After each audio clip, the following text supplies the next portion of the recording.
پھر امام سجاد 3 مرتبہ کہتے تھے الشام الشام الشام. سننے والے نے کہا مولا آپ اتنا شام کو یاد کیوں کرتے ہیں, کوفے کو بھی یاد نہیں کرتے؟ امام نے کہا شام نے سجاد کو بوڑھا کر دیا,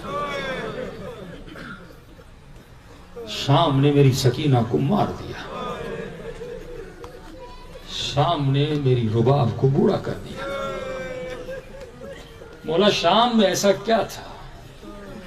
اور امام کے اپنے جملے ہیں. امام نے چند مقامات بتائے, کہا کہ سنو مجھے کتنی تکلیف دی گئی.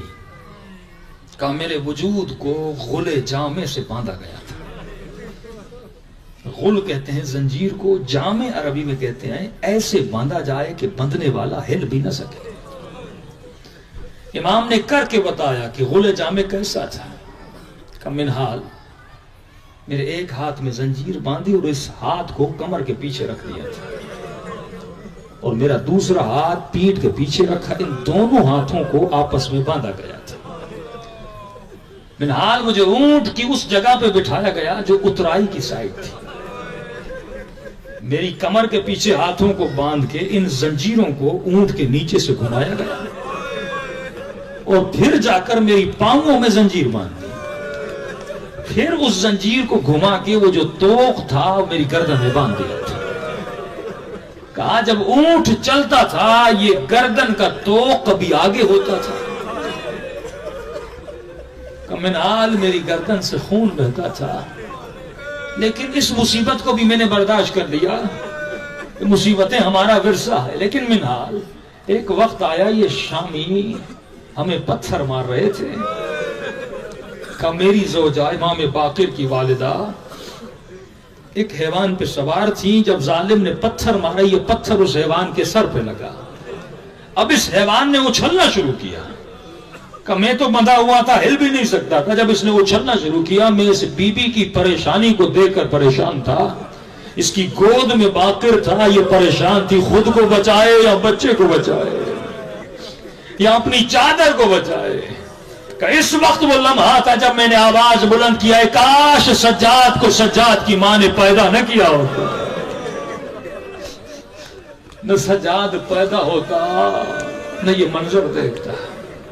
لیکن کہا ایک اپنا تھا, اس نے مجھے پہچان لیا. دوڑتا ہوا آیا کہ آقا سجاد اگر کوئی خدمت ہو میں کرنا چاہتا ہوں. میں نے کہا تیرے پاس پیسے ہیں؟ اس نے کہا مولا پیسے کیوں چاہیے اس عالم میں؟ امام نے کہا دیکھو سامنے بڑا ہجوم ہے, ایک کام کرو جن کے ہاتھوں میں کٹی ہوئی گردنیں ہیں انہیں پیسے دو تاکہ یہ گردنوں کو آگے لے جائیں. یہ ہجوم سروں کو دیکھے, میری ماؤں بہنوں کے سروں پہ نگاہ نہ پڑے. یہ دوڑے دوڑے گیا, ان ملونوں کو پیسے دیے گردنوں کو آگے لے کر جاؤ تاکہ مجمع کی توجہ کٹی ہوئی گردنوں پہ رہے, کہیں زینب پہ کھلے سر پہ نہ پڑ جائے. پھر امام نے کہا کیا تیرے پاس رومال ہے؟ اس نے فوراً جیب سے رومال نکالا. مولا رومال کا کیا کریں گے؟ کہ ذرا قریب آ, میرے گردن کے توق کو ہٹا. میری گردن پہ رومال رکھے, زخم نے سجاد کو نڈھال کر دیا. مومن کہتا ہے میں نے جیسے توق کو اٹھایا سجاد کی گردن سے خون بہنے لگا. تبھی امام باقر فرماتے جب بابا کو غسل دے رہا تھا ایسے چیخیں ماری جیسے علی نے زہرا کو غسل دیتے وقت ماری تھی. کہ بابا کی پیٹھ کمپلیٹ, مولا کی پیٹھ سیاہ ہو چکی تھی. یہ امام سجاد نے فرمایا میں بازار میں جب گیا صرف پتھر نہیں مارے شیعوں, یہ راکھ ہمارے سر پہ پھینکتے تھے. ایک مرتبہ ایک راکھ آگ کا گولا میرے سر پہ گرا. فرمایا شیعوں میرے ہاتھ بندھے تھے, میں اس کو گرانا چاہتا تھا یہ گرتا نہیں تھا.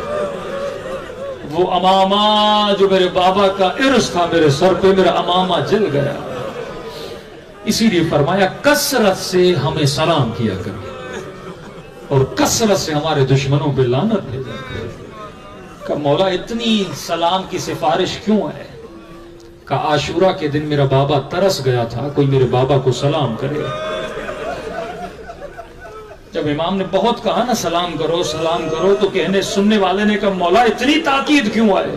کیا حسین کو کسی نے سلام نہیں کیا تھا؟ کہ نہیں میرے بابا کو ترس گئے تھے کوئی سلام کرے. کہا مولا کیا مسلمان کو سلام نہیں کرتا؟ کہا کرتا ہے، لیکن میرے بابا کو مسلمان سمجھا کس نے تھا؟ کہ پتھروں نے اتنی تکلیف نہیں دی جتنی ان کی زبانوں نے تکلیف دی ہے. کہتے تھے یہ باغی کی بہن ہے، یہ باغی کا بیٹا ہے. زینب کہتی تھی پتھر مارنے ہیں پتھر مارو، لیکن میرے حسین کو باغی نہ کرو.